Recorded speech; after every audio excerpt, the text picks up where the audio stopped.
जय माता दी। मेरे सभी प्यारे दोस्तों, मैं लक्ष्मी शर्मा बड़ों को चरण स्पर्श, छोटों को प्यार और बराबर वालों को दिल से नमस्कार करती हूँ।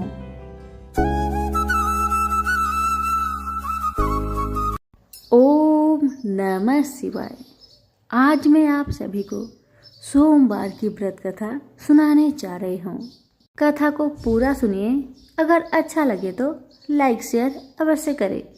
प्रेम से बोले उमापति शंकर की जय। अब आइए सुनते हैं कथा। अमरपुर नगर में एक धनी व्यापारी रहता था। दूर दूर तक उसका व्यापार फैला हुआ था। नगर में उस व्यापारी का सभी लोग मान सम्मान करते थे। इतना सब कुछ होने पर भी वह व्यापारी अंतर मन से बहुत दुखी रहता था, क्योंकि उस व्यापारी का कोई भी पुत्र नहीं था। दिन रात उसे एक ही चिंता सताती रहती थी। उसकी मृत्यु के बाद उसके इतने बड़े व्यापार और धन संपत्ति को कौन संभालेगा। पुत्र पाने की इच्छा से वह व्यापारी प्रति सोमवार भगवान शिव की व्रत पूजा किया करता था। सायंकाल को व्यापारी शिव मंदिर में जाकर भगवान शिव के सामने घी का दीपक जलाया करता था। उस व्यापारी की भक्ति देखकर एक दिन माता पार्वती ने भगवान शिव से कहा, हे प्राणनाथ, यह व्यापारी आपका सच्चा भक्त है। कितने दिनों से यह सोमवार का व्रत और पूजा नियमित कर रहा है। भगवान, आप इस व्यापारी की मनोकामना को अवश्य पूर्ण करें। भगवान शिव ने मुस्कुराते हुए कहा, हे पार्वती, इस संसार में सबको उसके कर्म के अनुसार फल की प्राप्ति होती है। प्राणी जैसा कर्म करते हैं उन्हें वैसा ही फल की प्राप्ति होती है। इसके बावजूद पार्वती जी नहीं मानी। उन्होंने भगवान से आग्रह किया कि नहीं प्राणनाथ, आपको इस व्यापारी की इच्छा को पूरी करना होगा। यह आपका अनन्य भक्त है। प्रति सोमवार आपका विधिवत व्रत रखता है और पूजा अर्चना के बाद आपको भोग लगाकर एक समय भोजन ग्रहण करता है। आपको इसे पुत्र प्राप्ति का वरदान देना ही पड़ेगा। पार्वती का इतना आग्रह देखकर भगवान शिव ने कहा, ठीक है पार्वती जी, आपके आग्रह पर मैं इस व्यापारी को पुत्र प्राप्ति का वरदान देता हूँ, लेकिन इसका पुत्र 16 वर्ष से अधिक जीवित नहीं रहेगा। उसी रात भगवान शिव ने स्वप्न में उस व्यापारी को दर्शन दिए और उसे पुत्र प्राप्ति का वरदान भी दिया और उसके पुत्र के 16 वर्ष तक जीवित रहने की बात भी बताई। भगवान के वरदान से व्यापारी को खुशी तो हुई, लेकिन पुत्र की अल्प आयु की चिंता ने उस खुशी को नष्ट कर दिया। व्यापारी पहले की तरह सोमवार का विधिवत व्रत करता रहा। कुछ महीने पश्चात उसके घर अति सुंदर पुत्र उत्पन्न हुआ। पुत्र जन्म से व्यापारी के घर में खुशियां भर गई। बहुत धूमधाम से पुत्र जन्म का समारोह मनाया गया। व्यापारी को पुत्र जन्म की अधिक खुशी नहीं हुई, क्योंकि उसे पुत्र की अल्प आयु के रहस्य के बारे में पता था। यह रहस्य घर में किसी को मालूम नहीं था। विद्वान ब्राह्मणों ने उस पुत्र का नाम अमर रखा। जब अमर 12 वर्ष का हुआ तो शिक्षा के लिए उसे बनारसी भेजने का निश्चय हुआ।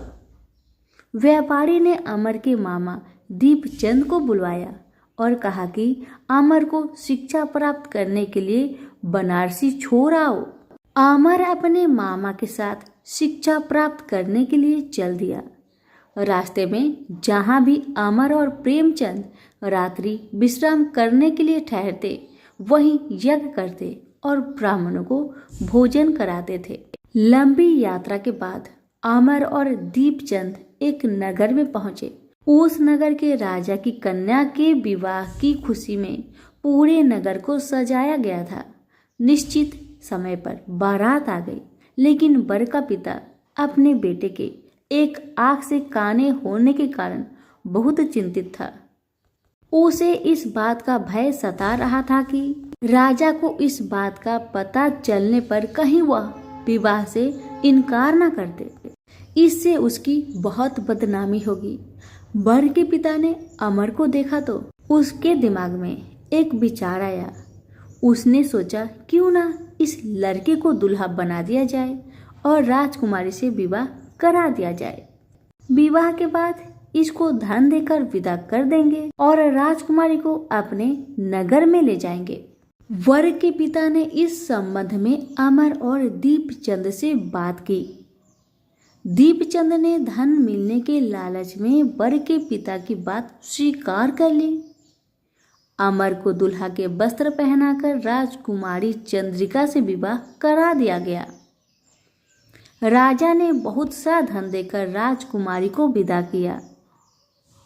अमर जब लौट रहा था तो सच छिपा नहीं सका और उसने राजकुमारी की ओढ़नी पर लिख दिया, राजकुमारी चंद्रिका, तुम्हारा विवाह तो मेरे साथ हुआ था। मैं तो बनारसी में शिक्षा प्राप्त करने जा रहा हूँ। अब तुम्हें जिस नव युवक की पत्नी बनना पड़ेगा वह कान्हा है। जब राजकुमारी ने अपनी ओढ़नी पर लिखा हुआ पढ़ा तो उसने काने लड़के के साथ जाने से इनकार कर दिया। राजा ने सब बातें जानकर राजकुमारी को महल में रख लिया। उधर अमर अपने मामा दीपचंद के साथ बनारसी पहुंच गया। अमर ने गुरुकुल में पढ़ना शुरू कर दिया। जब अमर की आयु 16 वर्ष पूरी हुई तो उसने एक यज्ञ किया। यज्ञ की समाप्ति पर ब्राह्मणों को भोजन करवाया और खूब अन्न वस्त्र दान किए। रात को अमर अपने शयन कक्ष में सो गया। शिव के वरदान के अनुसार शयन अवस्था में ही अमर के प्राण बेखरू उड़ गए। सूर्योदय पर मामा अमर को मृत देखकर रोने पिटने लगा। आसपास के लोग भी एकत्र होकर दुख प्रकट करने लगे। मामा के रोने के विलाप करने के स्वर समीप से गुजरते हुए भगवान शिव और माता पार्वती ने भी सुनी। पार्वती जी ने भगवान से कहा, हे प्राणनाथ, मुझसे इनके रोने का स्वर सहन नहीं हो रहा। आप कृपा करके इनकी कष्ट को अवश्य दूर करें। भगवान शिव ने पार्वती जी के साथ अदृश्य रूप में समीप जाकर अमर को देखा तो पार्वती जी से बोले, पार्वती, यह तो उसी व्यापारी का पुत्र है जिसे मैंने 16 वर्ष की आयु का वरदान दिया था। इसकी आयु तो पूरी हो गई है। पार्वती जी ने फिर भगवान शिव से निवेदन किया, हे प्राणनाथ, आप इस लड़के को जीवित करें, नहीं तो इसके माता पिता पुत्र की मृत्यु के कारण रो रो कर अपने प्राणों का त्याग कर देंगे। इस लड़के का पिता तो आपका परम भक्त है। वर्षों से सोमवार का व्रत करते हुए आपको भोग लगा रहा है। पार्वती के आग्रह करने पर भगवान शिव ने उस लड़के को जीवित होने का वरदान दिया और कुछ ही पल में वह जीवित होकर उठ बैठा। शिक्षा समाप्त करके अमर मामा के साथ अपने नगर की ओर चल दिया। दोनों चलते हुए उसी नगर में पहुंचे जहां अमर का विवाह हुआ था। उस नगर में भी अमर ने यज्ञ का आयोजन किया। समीप से गुजरते हुए नगर के राजा ने यज्ञ का आयोजन देखा। राजा ने अमर को तुरंत पहचान लिया।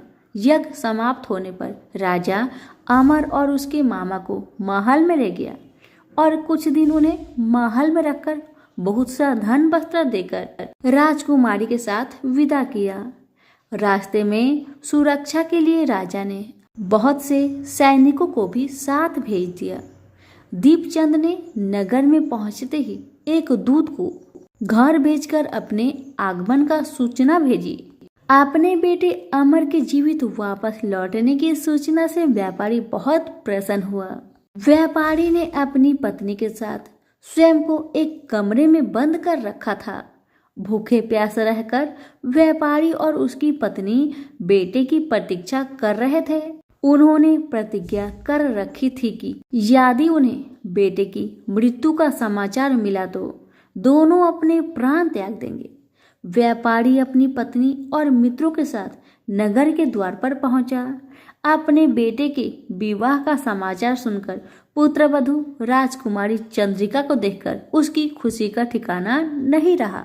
उसी रात भगवान शिव ने व्यापारी के सपने में आकर कहा कि हे श्रेष्ठी, मैंने तेरे सोमवार के व्रत करने और व्रत कथा सुनने से प्रसन्न होकर तेरे पुत्र को लंबी आयु प्रदान की है। व्यापारी बहुत प्रसन्न हुआ। सोमवार का व्रत करने से व्यापारी के घर में खुशियां लौट आई।